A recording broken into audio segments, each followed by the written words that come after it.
हरिविजय कथासार अध्याय 14चा भावार्थ. कवी श्रीधरांनी 14व्या अध्यायाच्या सुरुवातीला आदिमायेचे वृंदावन विलासिनीचे कृष्णाला देवी मानून तिचे वंदन केले आहे. 13व्या अध्यायाच्या शेवटी श्रीकृष्णाने श्रीरामाचे रूप धारण करून हनुमंताला बोलावले आणि त्याच्या करवी असुरासुराचा वध केला.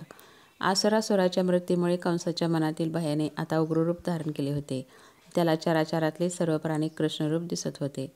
इकडे गोकुळात श्रीकृष्ण आपल्या सोबत्याबरोबर नित्यनेमाने वनात जात होता. वनात जाताना श्रीकृष्ण मुरली वाजवी आणि अवघे गोपाळ त्या मुरलीच्या स्वरावर ताल धरून मृदंग टाळ वाजवत. ज्या कळकापासून श्रीकृष्णाची बासरी तयार झाली होती त्या कळकाचे बासरीचे भाग्य खरोखरच थोर होते. श्रीहरी तिला आपल्या ओठावर ठेवून ती वाजवीत असे. तिला क्षणभरही बाजूला ठेवत नसे. लक्ष्मीलाही त्या बासरीचा हेवा वाटत असे. हरीच्या गळ्यातल्या वनमालेचाही कमळेला लक्ष्मीला द्वेष वाटत असे. श्रीहरीने नाना अवतार धारण केले तरी ती त्याच्या गळ्यापासून दूर झाली नाही. शत्रूच्या सामर्थ्यामुळे चिंताक्रांत झालेल्या कंसाला आघासुरांनी सांगितले की मी तुमच्या शत्रूला गिळीन. कंसाची आज्ञा घेऊन तो वृंदावनाच्या मार्गावर विशाल अजगर होऊन पसरून राहिला. शतयोजने लांब असलेला तो अजगर पर्वतासारखा दिसत होता. त्याच्या आव असलेल्या जबड्यातले दात एवढे मोठे होते की पर्वतांची टोके आहेत असे वाटत होते. पर्वत दऱ्या समजून गोपाने अजगराच्या रूपातील आघासुराच्या तोंडात प्रवेश केला. श्रीकृष्ण मागेच राहिला होता आणि त्याचे 9 लाख गोपाळ त्या अजगराच्या मुखात शिरले होते. आपल्या सोबत्यावर संकट आले आहे हे लक्षात येऊन श्रीकृष्णानेही त्या अजगराच्या तोंडात प्रवेश केला. श्रीकृष्णाने आपल्या तोंडात प्रवेश केला आहे हे पाहून आघासुराने आपला जबडा बंद केला. गायीच्या आक्रंदनामुळे एकच गोंधळ झाला. गोपाळ श्रीकृष्णाला म्हणाले की श्रीकृष्णा, आता तूच आम्हाला या संकटातून वाचव. श्रीकृष्णाने मग विशाल रूप धारण केले. अजगराच्या मुखापेक्षाही विशाल रूप त्याने घेतले. वाळलेला बांबू ज्याप्रमाणे कुऱ्हाडीने फोडावा त्याप्रमाणे श्रीकृष्णाने त्या अजगराला उभे चिरले आणि आपल्या सोबत्यांना आणि गायवासरांना त्या मोठ्या संकटातून सोडवले. श्रीकृष्णाचा हा चमत्कार पाहून आकाशातून पुष्पवृष्टी झाली. प्रचंड मोठ्या अजगराला श्रीकृष्णाने उभे पाडले हे ऐकून गोकुळातले लोक आणि नंद यशोदा सगळे चकित झाले. आघासुराला श्रीकृष्णाने ठार केले आहे हे ऐकून कंसाने श्रीकृष्णाला मारण्यासाठी धेनुकासुराला पाठवले. महाक्रोधी आणि दुराचारी असणारा धेनुकासूर तांडव वनात वृषभ होऊन बसला होता. धेनुकासूर आपला घात करण्यासाठी तांडव वनात आला आहे हे जाणून गोविंद आपल्या सोबत्यासह तांडव वनात गेला आणि निरनिराळे खेळ खेळू लागला. ताडाच्या त्या दाट वनात धेनुकासूर गर्जना करू लागल्यावर सगळे गोप घाबरले. महापर्वता एवढी उंच शिंगे असलेला तो वृषभ रूपातील धेनुकासूर श्रीकृष्णासमोर आला. महिषासूर जसा शक्तीवर धावला तसा धेनुकासूर श्रीकृष्णाच्या अंगावर धावून गेला. श्रीकृष्णाने त्याची शिंगे धरून त्याला जमिनीवर पालथे पाडले. मग श्रीकृष्णाने त्याचे पाय धरून त्याला गरगरा फिरवले आणि त्याला जोरात जमिनीवर आपटले. धेनुकासूर गतप्राण झाला. श्रीकृष्णाची लीला पाहणाऱ्या देवाने आकाशातून सुमन वर्षाव केला. धेनुकासुरालाही श्रीकृष्णाने ठार मारले आहे हे वृत्त कंसाला कळले आणि मग कंसाचा आणखी एक सेवक केशी पुढे सरसावला आणि म्हणाला की मी गोकुळाचा संहार क्षणात करतो. असे म्हणून केशी गोकुळाकडे निघाला. त्याने अश्वरूप धारण केले होते. त्याच्या टापांच्या आवाजाने आसमंत आणला. पर्वताकार असलेले त्या अश्वाने गोकुळाभोवती फेऱ्या मारल्या. गोकुळात हलकल्लोळ झाला. सर्वाला वाटले ह्या प्रलयापुढे आता गोकुळ टिकणार नाही. पण श्रीकृष्णाने सर्वांना शांत केले. त्यांना अभय दिले. सापावर जसा गरुड तुटून पडतो तसा दीनानाथ त्या केशी राक्षसावर तुटून पडला. केशीने श्यामसुंदराला पाहिले आणि म्हणाला की हाच तो कंसाचा मुख्य शत्रू. ह्याने अनेक दैत्यांचा संहार केला. कृष्ण अकस्मात त्याच्याजवळ आला आणि त्याच्या पायाला धरून त्याला भिरकावले. केशीने स्वतःला सावरले आणि त्याने आपले तोंड पसरले. श्रीकृष्णाने त्याचे मुंडके पिरगाळले. आपला डावा हात त्याच्या तोंडात घातला आणि त्याची जीभ उपटली. केशीचे डोळे मोठे झाले आणि त्याचा प्राण गेला. त्याच्या तोंडातून रक्ताचा पूर वाहू लागला. केशी प्राणास मुकला आहे हे वृत्त जेव्हा कंसाला कळले तेव्हा तो दुःखाने व्याकुळ झाला. कंसाने कपटी प्रलंबाला श्रीकृष्णाला मारण्यासाठी पाठवले. प्रलंब वृषभ वेश घेऊन गोकुळात आला आणि श्रीकृष्णाच्या गायीमध्ये मिसळून वनात चरण्यासाठी गेला. द्वेषाने जळणाऱ्या प्रलंबाने श्रीकृष्णाला पाहिले आणि त्याने आपली शिंगे कृष्णावर रोखली व त्याच्या दिशेने धावू लागला. कपट वेशातला हा दैत्य आहे हे श्रीकृष्णाला कळले आणि मग त्याने त्या वृषभाची दोन्ही शिंगे धरली आणि त्याला गरागरा फिरवून जमिनीवर आपटले. पिकलेले फळ जमिनीवर आपटल्यावर जसे फुटते तसा तो बैल फुटला आणि आपल्या प्राणास मुकला. आपल्या शत्रूला आता काहीही करून मारलेच पाहिजे ह्या विचाराने कंसाने शंखचूड नावाच्या दैत्याला वसंत वनात पाठवले. निरभ्र चांदण्या रात्री रामकृष्ण आपल्या मित्राबरोबर वसंत वनात खेळत होते. महानिर्दयी शंखचूड आणि क्रूर यक्ष गायीचे रूप घेऊन वसंत वनात आले आणि गायीचा आवाज काढून ओरडू लागले.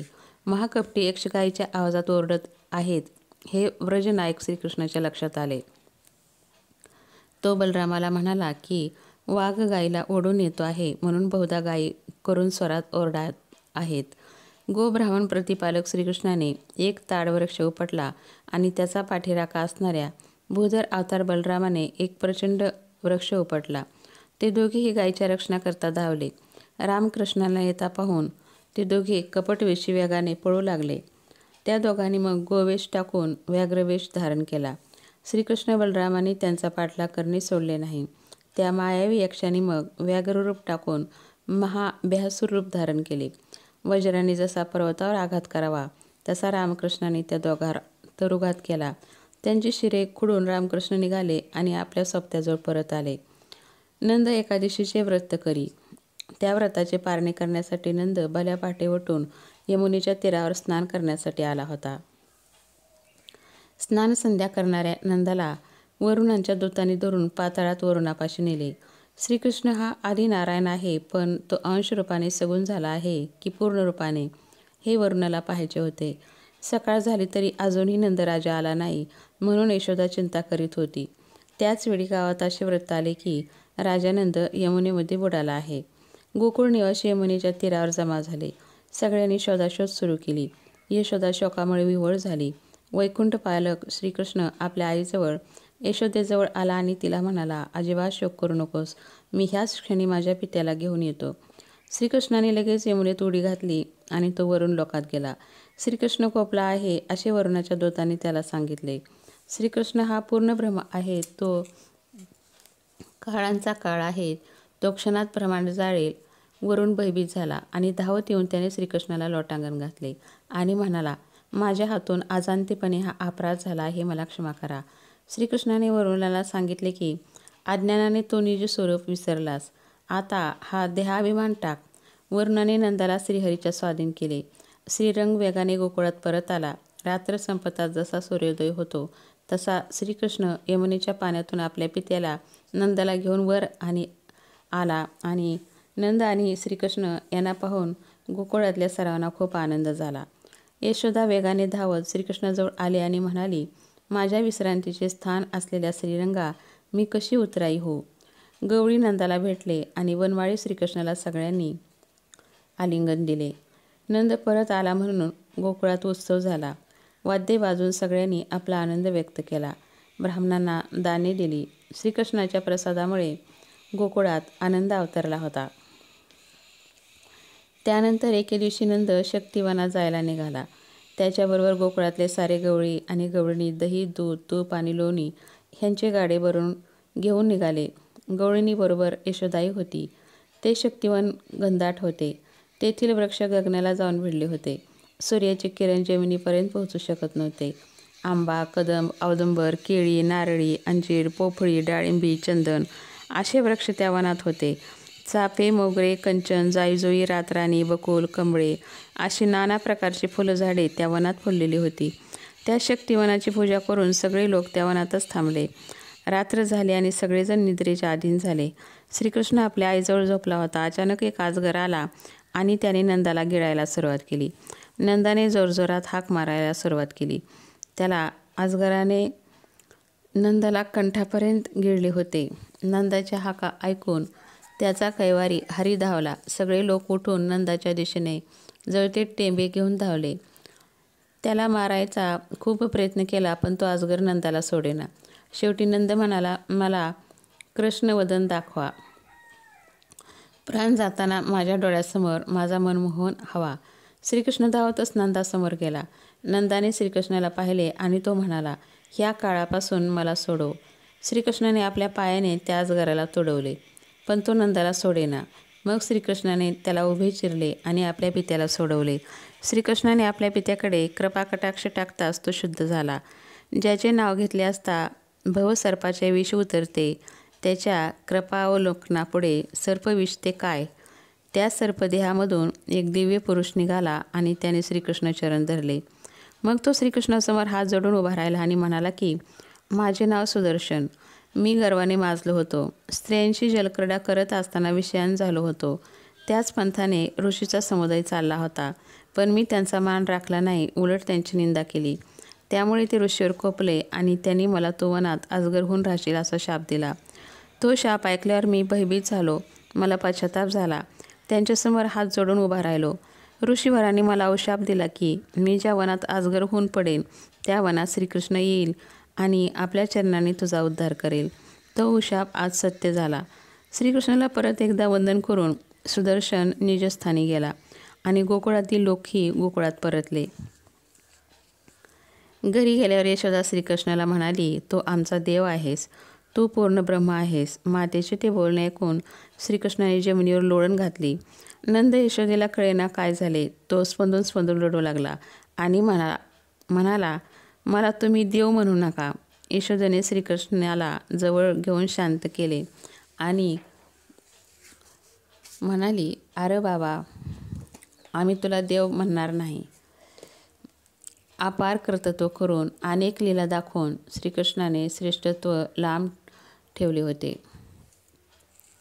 इकडे कंसाच्या दरबारात नारदांचे अचानक आगमन झाले. कंसाने नारदाची पूजा केली. नारदाने कंसाला सांगितले की वसुदेवाने त्याचे 2 पुत्र आणि रोहिणी ह्यांना गोकुळात चोरून ठेवले आहे. ते 2 पुत्र कृष्ण आणि बळीराम आता मोठे झाले आहेत. तुझ्या दुर्धर अशा दैत्याचा त्यांनी संहार केला. नारदाच्या तोंडून हे वर्तमान ऐकल्यावर कंस क्रोधीतून म्हणाला की मी आता वसुदेव आणि देवकी ह्यांना मारीन. आणि तो शस्त्र घेऊन बंदीशाळेच्या दिशेने निघाला. त्यावेळी नारद त्याला म्हणाले की ह्या वृद्धांना मारून तुझी जगात अपकीर्ती होईल. त्या रामकृष्णाला शोधून तू मार. नारदाने कंसाच्या मनात विष पेरले. कंस लगेचच सभेत येऊन बसला आणि त्याने आज्ञा दिली की उग्रसेन आणि देवकी ह्यांना शंखाला बांधा. यादवांना जेवे मारा. विष्णुभक्त गायी ब्राह्मण ह्यांचा संहार करा. यज्ञ मोडून टाका. सगळ्या ऋषीला धरून आणा. मी स्वतः त्यांचा संहार करीन. कंसाची आज्ञा कळल्यावर मथुरेत राहणारे सर्व यादव डोंगरदऱ्यामध्ये लपून राहिले. ऋषीने आपले आश्रम सोडले. कंसाचे सैनिक वनोवनात हिंडून गोब्राह्मणाचा वध करू लागले. कंसाचे अत्याचार सुरू झालेले पाहून नारद गोकुळात आले आणि श्रीकृष्णाला सांगितले की कंसाचे अत्याचार आता वाढत चालले आहेत. तो गोब्राह्मणाचा घात करत आहे. तो आता लवकरच कंसाचा वध कर. एकदा श्रीकृष्ण वनात खेळत असता तिथे कंसाचा सेवक वत्सासूर आला. त्याने वासराचा वेश घेतला आणि तो गायीच्या कळपात चरू लागला. श्रीकृष्णाने त्याचे पाय धरून त्याला आपटून मारले. कंस नाना तऱ्हेची संकटे गोकुळावर पाठवत आहे हे पाहून सगळे गोकुळवासी जमले आणि त्यांनी ठरवले की आपण आता गोकुळ सोडून वृंदावनात राहायला जावं. पण गोकुळवासी नगर सोडून जायला तयार होत नव्हते. मग राम आणि कृष्ण ह्यांनी ठरवले की हे गवळी आपले घर सोडायला तयार होणार नाहीत. काहीतरी युक्ती करूनच आपण ह्यांना वृंदावनात जायला भाग पाडले पाहिजे. दोघेजण मग गोकुळाबाहेर गेले. त्यांनी आपले केस तोडले आणि ते संपूर्ण वनात विखुरले.